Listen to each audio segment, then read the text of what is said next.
Bonsoir à tous et merci de nous rejoindre dans l'info continue ce mercredi 4 juin 2025.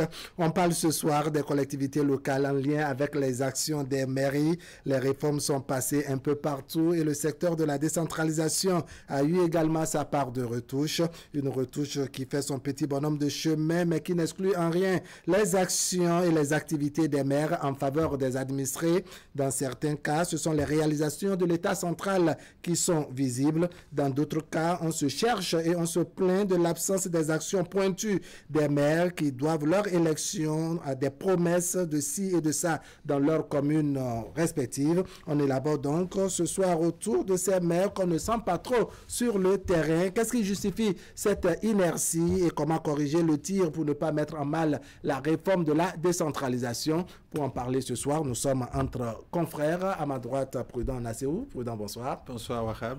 Bienvenue sur le plateau de l'info continue. En face de vous, Romuald. Oui, Romuald, bonsoir. Bonsoir, Wahab. Bonsoir aux amis téléspectateurs de Canal 3 Bénin. Alors, quel regard portez-vous sur, dois-je dire, la santé de nos mairies de façon globale à l'heure actuelle avec la réforme et tout ce qui va avec? Bon, il faut dire que nous essayons donc de nous conformer un peu à cette réforme entreprise depuis quelques années parce que quand même depuis peu nous essayons avoir un peu les prérogatives partagées entre les SE, donc les secrétaires exécutifs, et puis le maire, sans oublier qu'il y a le conseil de supervision et tout ce qui va avec.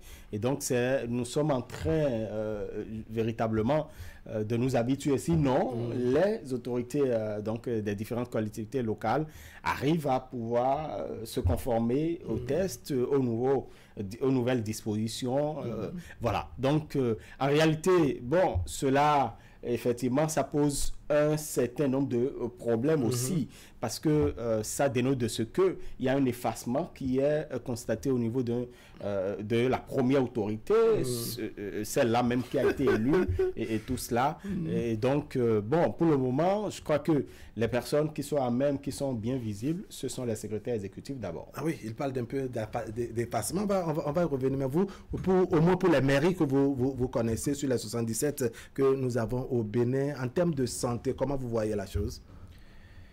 Nos communes et collectivités territoriales sont administrées en l'absence, je dirais, du leadership des maires, pour la plupart. Ils sont absents. Ils ont déserté le forum où il manque d'étoffe pour assumer, je dirais, les mutations qui sied d'opérer à l'aune de cette réforme du système partisan où, en principe, le management des maires a été totalement revu. D'accord. Vous voyez que la réforme du système partisan vient influencer également la réforme de la décentralisation, étant donné que les têtes, ce sont les politiques. Naturellement. Et le constat amer que nous observons dénote aussi du casting au niveau des partis politiques. Parce qu'on a beaucoup de maires. Le casting qui a conduit à la désignation de ces maires. On a beaucoup de maires qui n'avaient aucune connaissance de la gouvernance territoriale. Il faut le dire clairement. Il y a beaucoup de jeunes maires qu'on a plébiscités à l'aune, je dirais, des élections de 2020, dans un élan de pouvoir leur faire jouer des rôles pour le parrainage qui est venu en 2021. Et tout ça, aujourd'hui, les avait rendus, on va dire, fragiles. Mais après, depuis que cette réforme est venue ou a été mise en branle, il revenait à ces maires-là de se réinventer. D'accord. Et de s'adapter. Et de s'adapter. Mais très peu parmi ces maires ont pu opérer ces mutations. On pourrait creuser et voir un peu les implications. Mais fondamentalement, les maires aujourd'hui manquent de leadership pour la plupart. D'accord. Est-ce que vous voyez, un peu comme Prudent, que vraiment la réforme du système partisan a pu influencer la donne? Parce que oui, les maires, ce sont des acteurs politiques. Après tout, ils ont l'étoffe politique, mais peut-être que la main du parti dont ils sont ressortissants, n'est-ce pas, influence les choses et puis bon, on ne les sent pas correctement sur le terrain. Tout à fait. Il y a toujours cette influence donc de la réforme du système partisan, parce que n'oubliez pas que les maires, bien évidemment, sont issus des des élections. Vous voyez, donc il y a toujours cet univers politique qui s'y trouve. Mais n'oubliez pas une chose. Il y avait, j'ai bien l'impression qu'il y avait un constat qui avait été fait. Le constat qui est fait, c'est qu'il y a un faible. Donc, il y a un manque de ressources humaines qualifiées au niveau de nos collectivités territoriales. Vous avez écouté un président qui parle un peu de leadership de ces maires qui n'avaient pas véritablement une posture, une meilleure posture en termes de gouvernance territoriale. Encore que là, certains estimaient que véritablement le maire en tant qu'autorité, première autorité, n'avait pas besoin forcément d'avoir des notions ou un background en ce qui concerne la gouvernance territoriale, parce que, bon, autour de lui, certainement, il y a des compétences. Oui, il y a des compétences des hommes qualifiés pour pouvoir l'accompagner. Mais aujourd'hui, c'est vrai, on a voulu compenser tout ceci par ces réformes que nous avons eues, et à part les SE, nous avons quand même d'autres ressources, d'autres compétences qui sont autour donc, des SE pour pouvoir accompagner les maires. Donc, l'objectif était de doter nos collectivités territoriales d'un certain nombre de ressources humaines qualifiées. Encore qu'aujourd'hui, on peut se poser des questions par rapport à la mise à disposition de ces personnes. Voilà. Alors, Président Nassé, si mes souvenirs et les données sont bons, il n'y a que les élections communales, c'était en mai 2020. En mai 2020, ça fait quand même 5 ans et beaucoup de ces maires sont encore en place. Ça fait quand même assez d'années pour pouvoir se réinventer, pour pouvoir s'adapter à la réforme. Qu'est-ce qui n'a pas marché selon vous? Les communes ne valent que ce que ceux qui les dirigent valent. Et aujourd'hui, quand nous prenons toutes les 77 communes, elles sont dirigées par des maires. Mais que valent ces maires individuellement pris en matière de leadership, en matière, je dirais même d'appropriation des compétences propres de nos communes? Moi, je parle des questions de gouvernance avec aisance parce que depuis 1999, moi, je travaille déjà dans les radios au niveau communautaire. Et j'ai vu le processus de la décentralisation et je m'intéresse aux questions de gouvernance au niveau des territoires. Ceci dit, mais je connais plein de maires qui ne maîtrisent même pas les thèses qui gouvernent les communes sur la base même des questions de compétences. Les vrais débats, on peut les faire. Allez assister aux débats en session communaux. Vous avez une représentativité communale qui, malheureusement, ne maîtrise même pas les enjeux qui concernent les vrais sujets de développement. Les gens sont là pour se battre autour de pitance et d'intérêts inavoués. Mais les vrais sujets, les questions par exemple de la gestion des déchets, vous trouvez normal par exemple que l'État s'occupe de la collecte et de la gestion des déchets dans le Grand Noko et qu'au niveau des autres communes du Bénin, on ne puisse pas organiser ça. Et pourtant, c'est une filière qu'on peut organiser. On peut prendre des gens sur plein de pays, aller au Ghana, vous allez voir comment les déchets génèrent des ressources là-bas et sont traités. Donc, prenons par exemple la question, je dirais, des lotissements. C'est le copinage, la clientélisme. Que maire ne va me dire aujourd'hui qu'il a pu régler ce problème-là, ne serait-ce que sur la base de toutes les réformes au niveau foncier qu'on a observé. Donc, il y a tellement... C'est une opération qui traîne, surtout la question de, je dirais, du lotissement. Les gens se plaignent du fait que, bon, les opérations traînent par endroits, qu'on n'a pas pu... Si ce n'est les maires eux-mêmes qui sont comptables de la situation ou des blocages, et même quelques cadres véreux qui s'arrangent pour se repositionner dans les partis, ne serait-ce que pour assurer ou couvrir leur arrière. Donc, il y a tellement... Prenons par exemple la question des sports. Il faut qu'on en parle. La question du sport. Vous trouvez que ce soit encore l'État qui viennent organiser ça, la question des marchés. Donc les communes aujourd'hui, l'assainissement, l'entretien des voies, rien. Mais tout ça, on ne va pas me dire que c'est les réformes qui sont passées par là, puisque les prérogatives propres sont restées. D'accord. Mais est-ce qu'au fond, il n'y a pas une autre couverture que les maires ont? C'est vrai, ils sont des acteurs politiques, ils sont élus sur la base des promesses et autres. Mais il y a d'abord l'action publique, pour ne pas dire l'action de l'État central, qui est visible. Peut-être que, bon, ils utilisent ça comme une couverture, surtout que majoritairement, les maires dont dispose le territoire national viennent des partis politiques qui sont de la mouvance. Ils présentent ça un peu comme les actions communes, des actions qui appartiennent aussi bien à l'État central qu'à la mairie. C'est vrai que, justement, il y a un distinguo à faire entre les prérogatives qui reviennent donc aux autorités communales et puis aux autorités centrales. C'est vrai qu'il y a un certain nombre de champs qui reviennent justement à l'État central. Quand vous prenez des questions, on a parlé du Grand Okoué avec la gestion des déchets. C'est parce que l'État central a constaté qu'il y a eu une inefficacité au niveau de nos mairies. Qu'est-ce que les maires font au niveau des autres communes? Vous comprenez il n'y a pas cette intervention. C'est 5 communes seulement, le Grand Okoué. Exactement. C'est-à-dire que c'est les communes vitrines un peu, vous comprenez. Mais il y a... pas de la commune pilote. Il faut pouvoir voir que sur toute l'étendue du territoire national, il y a une efficacité qui ne dit pas son nom en termes de gestion, de gouvernance d'un certain nombre de composantes essentielles qui engagent la vie donc, de la communauté. Je donne un exemple. Prenez justement la commune d'Abomey-Calavi. Vous circulez déjà à partir du carrefour Ita. Et bon, je prends cet exemple simplement. À partir du carrefour Ita jusqu'à peut-être vers Kota, vous voyez qu'il n'y a pas l'éclairage. Alors que l'une des choses en réalité qui permettent à ce que nous puissions bénéficier de routes, il faut l'éclairage public avec les infrastructures routières. Mais depuis des années, la mairie peut vous dire que non, c'est de la prérogative donc, de l'État central. Alors que la mairie a un rôle prépondérant, a des prérogatives pour pouvoir permettre à ce qu'il y ait l'éclairage public, par exemple. Alors, Président, c'est aussi le gouvernement déjà fait le travail dans certaines communes. Au moins, les maires de ces communes, n'est-ce pas, peuvent se cacher derrière et c'est un peu comme si c'est eux qui travaillent. Parce qu'on se dit, bon, finalement, qu'est-ce qu'ils vont faire si le gouvernement fait déjà presque tout? C'est une démission et ça va être une insulte aux électeurs. Pourquoi? Qui les ont missionnés, mandatés. Une insulte. C'est comme vous voulez que les maires aillent dire, bon, monsieur, gouvernement, arrête de faire ce que tu fais, laisse-moi faire. L'appui technique de l'État central n'empêche pas les communes de jouer leur rôle au niveau des compétences propres. C'est ça. Et les difficultés, j'en connais, mais je peux les indiquer. Parce qu'on est là, non seulement pour dire ce qui ne va pas, mais en même temps, il faut essayer de voir quels sont les postes d'inefficacité. Aujourd'hui, pratiquement sur toutes les compétences, moi je veux savoir s'il y a une commune aujourd'hui qui a une équipe sportive, ne serait-ce que communale, s'il y a une commune aujourd'hui qui fait un festival culturel réussi, sur financement propre, et tout ça, ça relève des compétences des communes. Même le festival de Porte-Novo que la mairie gère aujourd'hui est appuyé par le gouvernement sur le plan culturel. Et toutes ces prérogatives sont des prérogatives dévolues aux communes. J'ai parlé du sport. Donc, on peut suffisamment en citer. Ne serait-ce que les maires, par exemple, qui ne sont pas du pouvoir, qui ne soutiennent pas l'action du gouvernement. Un peu le camp de l'opposition.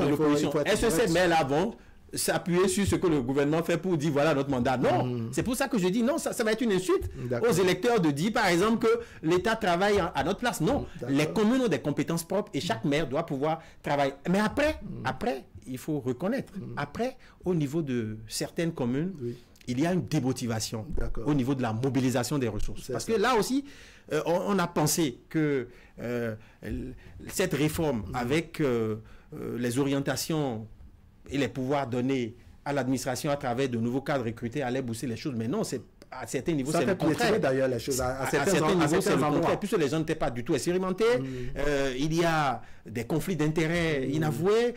Donc, la machine a du mal à prendre. Après, il y a que certains conseillers pour des questions de traitement. Parce qu'il faut le dire, les conseils étaient en place depuis 2020. Les conseils étaient en place depuis 2020. Mais la réforme venue en 2022 a bouleversé un certain nombre d'acquis. Des conseillers communaux, par exemple, qui gagnaient, je dirais, le triple d'un salaire que je ne veux pas nommer, se retrouvent à prendre le tiers.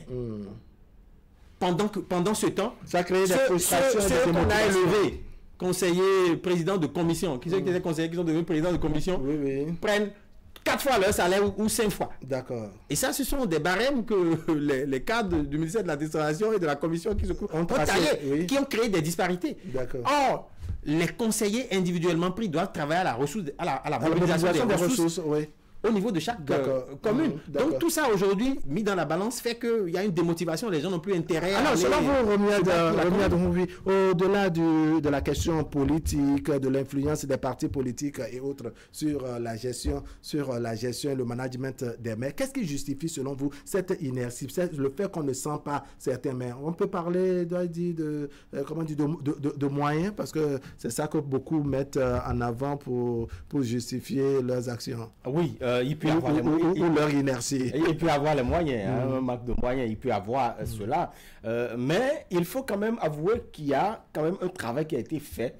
Vous savez, la plupart de nos communes disposent quand même des plans de développement communal.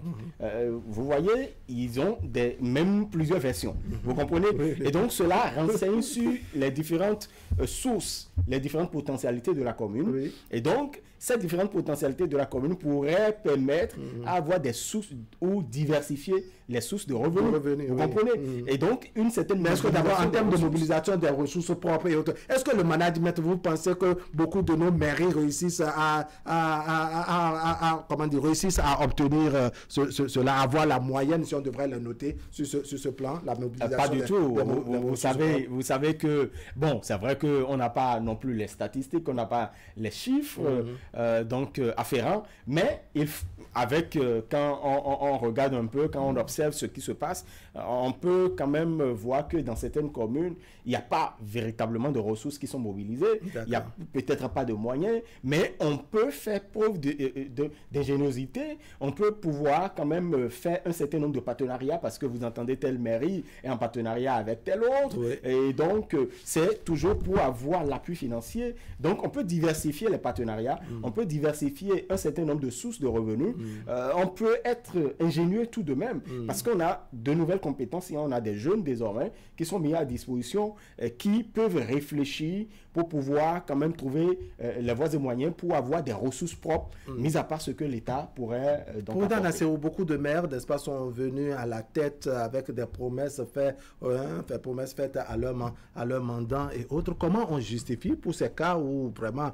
on ne sent rien, les mandants et les populations, les administrés doivent se plaignent de ce que rien n'est fait? Comment on justifie? Quelle explication un maire peut apporter dans ce cas de figure? Ah non, mais il se cache derrière la réforme pour dire qu'il ne gère plus le budget et d'aller voir la SE ou le SE. C'est l'excuse facile que ces maires trouvent. Or, ils sont les premiers responsables. Moi, je ne me méprends pas sur leur fonction, sur leur qualité. Le SE n'est pas un élu. C'est eux qui ont brandi le torse, c'est eux qui ont bombé le torse, c'est eux qui ont brandi, je dirais, une forme de feuille de route pour les maires prédisent. Les maires président, je vais dire, les comités de conseil de supervision. Donc, le maire préside le conseil de supervision. Or, le conseil de supervision, c'est l'organe qui donne les orientations et au secrétariat exécutif, administratif de mettre en œuvre. Donc, aucun maire ne doit en principe brandir ces excuses. Mais c'est ce qui se dit sur le terrain. Ils disent qu'ils n'ont pas les ressources et même quand ils donnent des ordres, il ne leur revient plus de mettre en œuvre ou de faire le suivi parce que cette fonction est dévolue à d'autres cadres qui ne sont pas assujettis à suivre à la lettre, en violation des procédures, justement, leur orientation. Qu'est-ce que le peuple veut? Qu'est-ce que les populations veulent? Les populations veulent une certaine efficacité, de prompte réaction par rapport aux préoccupations qui s'observent au quotidien. Donc, sur la question, par exemple, de la coopération, Romuald en parlait tout à l'heure, il faut qu'on en parle. La question de la coopération aujourd'hui, on a vu, moi je ne voudrais pas, j'ai beaucoup d'amis qui sont maires. J'ai beaucoup d'amis qui sont maires et ils savent quelle est ma religion quand on se voit, et même beaucoup d'amis qui sont serfs, ils savent quelle est ma religion quand on se voit sur ces questions-là. Moi, j'avais placé beaucoup d'espoir à ce que les jeunes qu'on a promus à la tête de beaucoup de mairies, j'avais espoir que ces jeunes-là fassent mieux que les aînés, mais à l'arrivée... Mais qu'est-ce qui les tient selon vous? Au-delà de cette question de réforme derrière laquelle tout le monde se cache, qu'est-ce qui tient ces maires? Qu'est-ce qui les met en difficulté, qui ne puissent pas poser les actions qu'il faut en faveur de leurs administrés? J'ai compris que le manque de challenge aussi nous conduit dans cette inertie qu'on observe. Il n'y a pas de concurrence, parce que les partis majoritaires qui ont désigné les maires et les chefs d'arrondissement, parfois sur des bases incongrues, parce que la circonscription électorale, c'est l'arrondissement. Mais il est arrivé que des partis ont gagné l'arrondissement, mais n'ont pas eu la majorité, et ont désigné les chefs d'arrondissement. Je n'arrive pas à comprendre ça. Quand je parlais de ce confort que les maires actuels ont, par rapport à leur majorité. Ça les rend insolents. Ça les rend, je dirais même, oisifs. Ça les rend terrain conquis. Et donc, ils se disent qu'ils ont l'onction chef de parti et que bon, ils peuvent croiser les bras. On est là dans des guerres de tranchées, dans des guerres fracticides, sur la base de colportage, de radotage. Alors, Romiel, quelle explication on donne aux mandants qui réclament, je dirais, des actions au moins pointues, des actions en leur faveur dans les arrondissements, les quartiers et autres, où ils se disent, mais quand même, la mairie aurait pu faire ci, la mairie aurait pu faire ça, mais bon, on est dans ce confort dont parle Imprudent Nassir. On n'importe quelle explication dans ce cas. L'explication toute trouvée, c'est que nous ne gérons plus le budget. Vous avez entendu ce maire-là dire laissez-nous nos budgets. Oui. Et donc, une fois que le budget leur est arraché, ils sont en difficulté. Mais quand même, on a quand même affaire à des populations de plus en plus matures. On ne peut pas toujours servir ce discours-là pour qu'elles gobent, comme on dit. Tout à fait. Mais justement, c'est la seule excuse qu'ils ont pour le moment, d'accord. Ils sont plus en fait dans la gestion budgétaire, un certain nombre de choses. Mais je voudrais quand même attirer notre attention sur une chose. Vous avez entendu parler de ce secrétaire exécutif qui a été quand même suspendu ou révoqué à Tangueta pour insuffisance de résultats. Oui. Pourquoi on ne devrait pas donc évaluer également les maires? Parce qu'un maire, on devrait, pour insuffisance de résultats, on devrait penser à son remplacement. Exactement. Parce que là, franchement, il n'y a pas de reddition de compte, c'est vrai, on le fait, mais bon, on ne le fait pas dans l'espoir de ce que on peut vous démettre. Vous voyez, quand il n'y a pas de ces canalisations, voilà. Oui, alors, mais ça donne une idée là, c'est que il faut également trouver une politique d'évaluer un peu nos maires sur leurs résultats. S'il y a la possibilité, par exemple, de relever un secrétaire exécutif pour faible rendement, on peut en faire autant au niveau des maires, non? Plutôt que de les laisser, n'est-ce pas, se complaire dans ce confort que leur donnent les chefs des partis. Ça renvoie à la gouvernance des partis politiques. Puisque le personnel politique provient des partis politiques. Et moi, je suis resté sur ma faim. Quant au personnel politique, et j'attends 2026 pour voir quelles sont les propositions que les partis feront, la valeur de ces hommes. Il faut voir ce qui se passe ailleurs, sous d'autres tropiques, où on a des jeunes qui portent l'idéal d'un parti politique à 40 ans. Ici, on n'a pas des jeunes de cet âge qui sont dans des réflexions prospectives par rapport aux sujets d'intérêt, je dirais même communautaires, avant d'être sujets d'intérêt départementaux. Donc, les gens aujourd'hui c'est tellement qu'on a, seulement qu'ils ne sont pas valorisés. Non. La guerre des idées peut émerger de tous les sujets. Oui, mais quels sont les maires aujourd'hui que vous avez sur le plan national qui portent des projets futuristes, des initiatives vous ne voyez pas. Non, mais c'est ce que je dis. La gouvernance au niveau des communes. Prenez sur toutes les thématiques qu'on a évoquées, même la question de la coopération. Oui, on connaît, je dirais, la facilité en matière de coopération du maire de Cotonou. Oui. Ben, cette facilité, me semble-t-il, est un peu noyée depuis qu'il est à Cotonou.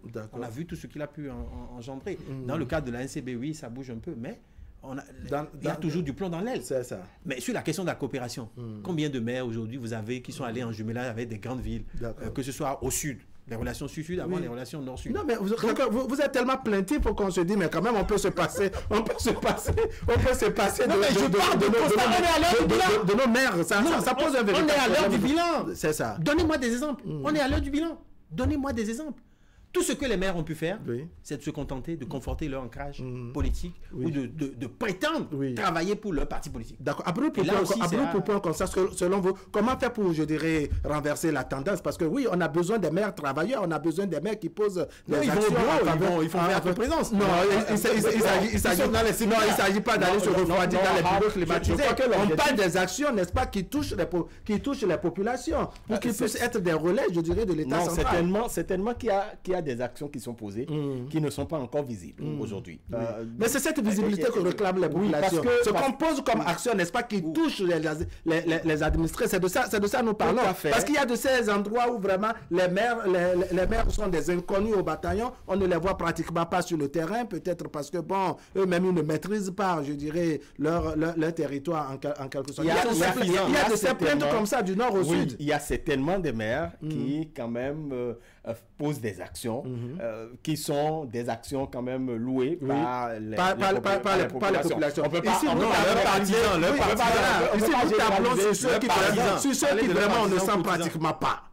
Ouais. Et ils sont nombreux comme ça. Certainement, bon, peut-être l'heure du bilan. On fait déjà le bilan. On est à l'heure du bilan. Voilà. C'est parce que là, 2026, on va fermer la porte. Vous savez, n'oubliez pas également que l'État central s'est invité sur certains champs également de nos maires. Et oui, comme Prudent le disait, n'est-ce pas, beaucoup se cachent derrière ces actions de l'État central et puis bon, c'est fini. Ils veulent plus rien faire. Ils peuvent aller faire acte de présence dans les mairies. C'est une réalité aussi. C'est une réalité. L'État central s'est invité sur certains champs qu'occupaient les maires. Ça, il faut pouvoir faire chose. Mais cela ne dénie pas le droit aux maires de pouvoir user de leurs prérogatives. Il y a des prérogatives qui sont dédiées aux maires qu'ils doivent pouvoir en faire usage pour pouvoir contenter les populations. Bon, je sais que dans certaines mairies, vous savez que dans certaines communes, il y a des maires qui s'occupent du bien-être des populations. Donc, en réglant un peu le problème de circulation.